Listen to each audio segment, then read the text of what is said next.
बहुत साल पहले की बात है। किसी ने राजा को 2 बाज के बच्चे गिफ्ट करे। राजा ने आज से पहले इतने सुंदर बाज नहीं देखे थे। वो बहुत ही अच्छी ब्रीड थी। राजा इतना खुश था कि बाज के बच्चों की देखभाल के लिए उसने एक केयर टेकर रख लिया। कुछ टाइम बाद वो थोड़े बड़े हो चुके थे और वो बहुत अच्छे दिख रहे थे। राजा ने केयर टेकर को बोला कि इनका अच्छे से ध्यान रखो, मैं इन्हें आसमान में उड़ता देखना चाहता हूँ। अब थोड़े दिन बीत जाते हैं। राजा एक दिन केयर टेकर से बोलता है कि इन्हें उड़ने का सिग्नल दो, मैं इन्हें उड़ता देखना चाहता हूँ। अब जैसे ही उन्हें सिग्नल मिला वो उड़ने लग गए। अब एक बाज तो आसमान में बहुत ऊंचा उड़ रहा था, पर दूसरा कुछ सेकंड उड़ने के बाद ही पेड़ की टहनी पर जाकर बैठ गया। राजा को यह देखकर बहुत अजीब लगा कि दोनों का इतना अलग बिहेवियर कैसे हो सकता है। एक आसमान में तेजी से उड़ रहा है और दूसरा टहनी पर आकर बैठ गया और ट्राई ही नहीं कर रहा उड़ने का। राजा ने केयरटेकर से पूछा कि ऐसा क्यों हो रहा है। केयरटेकर ने बोला कि महाराज, ये दिक्कत शुरू से ही देखी गई है कि ये बाज अपनी टहनी नहीं छोड़ता। अब राजा को दोनों ही बाज बहुत अच्छे लगते थे और उसे दोनों से ही बहुत लगाव था। वो दोनों को उड़ता देखना चाहता था। अगले दिन वो गांव में अनाउंसमेंट करवा देता है कि जो भी दूसरे वाले बाज को उड़ा पाएगा उसे वो सोने की मोहरें देगा।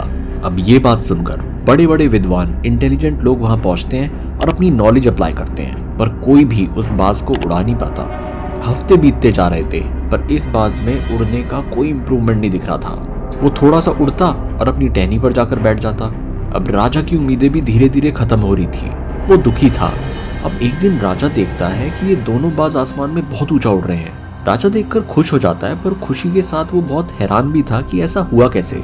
राजा केयरटेकर को बुलाता है और पूछता है कि क्या ये सच है। वो बोलता है, जी महाराज, ये सच है, दोनों बाज उड़ रहे हैं। गांव का एक आदमी आया था सुबह, उसने दूसरे बाज को बहुत इजीली उड़ा दिया।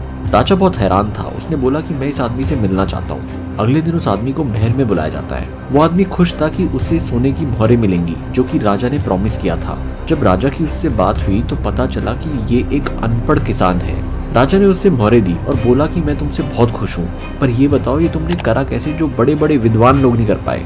अब किसान बोलता है कि महाराज, मैं तो एक छोटा सा अनपढ़ किसान हूँ, मेरे पास ज्यादा नॉलेज नहीं है, मैंने कुछ खास नहीं करा, बस मैंने वो टहनी काट दी जिस पर बाज को बैठने की आदत पड़ चुकी थी। जब टहनी ही नहीं रही तो उसके पास कोई चारा ही नहीं था उड़ने के अलावा, और वो बहुत अच्छे से उड़ पाया। देखो भाई, आपको नहीं लगता कि यहाँ पर जो वो बाज है वो हम लोग हैं? हमारे अंदर पोटेंशियल होता है, पर कई बार हम वो बाज बन जाते हैं जो अपने कंफर्ट जोन में अटक जाते हैं। यहाँ पर जो किसान है वो पावर ऑफ चेंज और कैसे एक इंसान अपने कंफर्ट जोन से बाहर आ सकता है वो दिखाता है। उस किसान के पास कोई नॉलेज नहीं थी, बस उसने टहनी काट दी, बस वो कंफर्ट जोन हटा दिया जिसमें हम रहते हैं, वो हमारा सेफ एनवायरनमेंट। पर यार, असली ग्रोथ तभी होती है जब आप अपने कंफर्ट जोन को तोड़ देते हो। तो भाई, व्हाट्स द लर्निंग? अगर लाइफ में सक्सेस चाहिए, आगे बढ़ना है, तो आपको भी कुछ टहनी काटनी पड़ेगी।